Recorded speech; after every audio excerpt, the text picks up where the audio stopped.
What's on, ladies and gentlemen? My name's Ross, I like games, and today we are looking at the final character card from Wave 2 of the Transformers TCG. I know, it's a little bit sad. We've looked at all the character cards except for one coming out in Rise of the Combiners. So today we're going to have a look at that one we've not looked at yet. And then that's going to be it for the time being. But you know there's going to be Wave 3 in a few months' time, and there's going to be more in their own decks and all of that. So this is not the end, ladies and gentlemen. It's just the end of Wave 2. We are talking about Ruckus, and Ruckus is making his debut in the Transformers TCG. So let's have a gander, shall we? First thing to note, it is an 11 cost vanilla card. 11 cost vanilla makes us nervous right off the bat. Now, to be fair, Autobot Nova Star is a vanilla card that is a 12 cost. So actually, in the context of that, you know, it's cheaper. It's definitely cheaper. So if we have a look at the stats here, for Ruckus, we see that it has 12 health, which is average, not a good start. Attack of 5 or 7, which is really good, well, 7 especially, and a defense of 1 or 3, which is fine, or really, really good. Now, if we compare that to Autobot Nova Star, for instance, we see that you've got 1 less health, the defense is the same or 1 lower, and the attack is the same or 1 lower. So from a purely stats point of view, it is worse than Autobot Nova Star, but having said that, it is 1 star cheaper. So the stats here are fine, they're not particularly stunningly amazing, but having said that, when you're in alt mode, 12 health, 3 defense, does give you quite a lot of staying power, and when you're in bot mode, an attack of 7 is really quite nice. So what we need to do here is try and take advantage of the stats, knowing that we've got a vanilla card. Now, one card I do want to mention here right off the bat is Erratic Lightning. Now, Erratic Lightning is one of these that's really, really good with a massive downside. Now, it is a card for attacking, and it does have an orange icon, which is really nice. And it does give you free attack, or free more attack, which is really nice, puts you up to a base 10, but it lowers your defense by 1. Now, you start off with 1 defense, this puts you down to 0 defense. It could be worse. You've got 12 health, which actually is average. It's not above average, that is dead on average. So, you've got alright health, and then you're at 10 attack.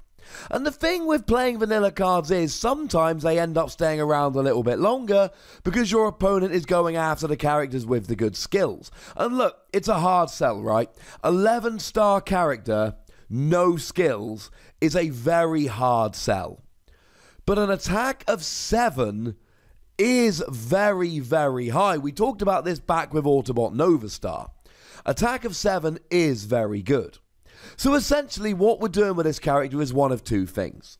We're either leaving it in bot mode as an attacker, understanding that it's pretty fragile, or we're leaving it in alt mode as a defender, but it still has above average attack. 5 is above the average attack, at least judging by Wave 1.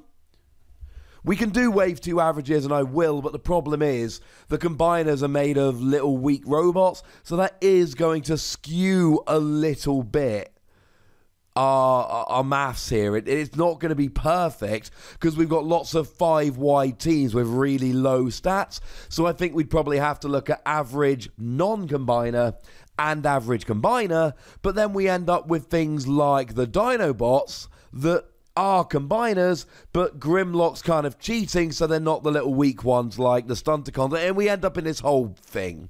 But anyway, we've either got bot mode good attack, or we've got alt mode decent defense.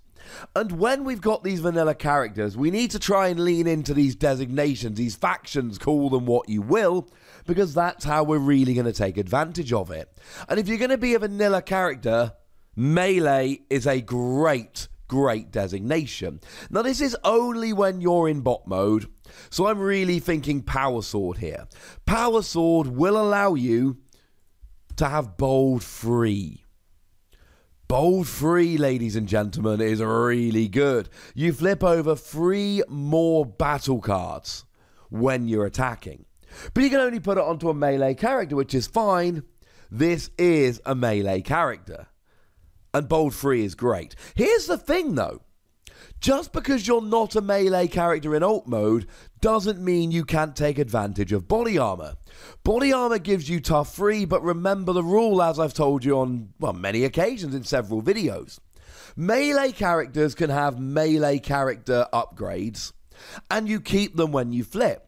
So if you want to be sitting there in alt mode as a defender, but you still want the tough free from body armor, all you need to do is attach body armor when you're in bot mode, then you flip to alt mode, and you can still take advantage of the tough free when you are in alt mode, which is really quite nice.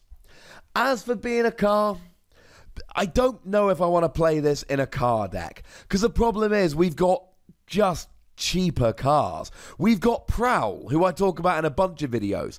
He's a 6 cost with really nice car-centric abilities, and he's a 6 cost. Just the other day, we looked at the new Bumblebee, and look, I get it. Bumblebee's stats are not quite as good, but, and I cannot stress this enough, but Bumblebee is a 10 cost, and Bumblebee has really good skills. I mean, it actually has higher health, although you don't have as good defense in alt mode, you don't have as good attack in bot mode, but you get to scrap an action card from your hand and draw 2 cards, or just play an action. So make no mistake about it, Bumblebee wins because Bumblebee's got the really good skills. So I think if you just want to play it as a car, I think it's going to be a little bit underpowered. But that doesn't mean you can't use turbo boosters to get a bit of untapping going on, and also raise your attack by 1. And let's face it, you are an attacker, and you're going to be wanting orange icons. This is if you're focusing on bot mode, so that's quite nice. I don't think Start Your Engines is going to be as good, because it lets you flip, but it lets you flip all your cars, and I don't think this is going into a car deck. I think you're more likely to be trying to go kind of rapid conversion here. There's nothing to stop you playing this as a car deck. There's nothing to stop you playing the Bumblebee from the starter deck, Brave Warrior, while also playing Prowl and this as a 23-star deck and putting in some of these star battle cards like Mounted Missiles, which is great for attacking decks. Double orange icon, +2 attack, and it can go in armor or utility slots, despite being a weapon. Lot to like about it. I'm not saying you can't do that.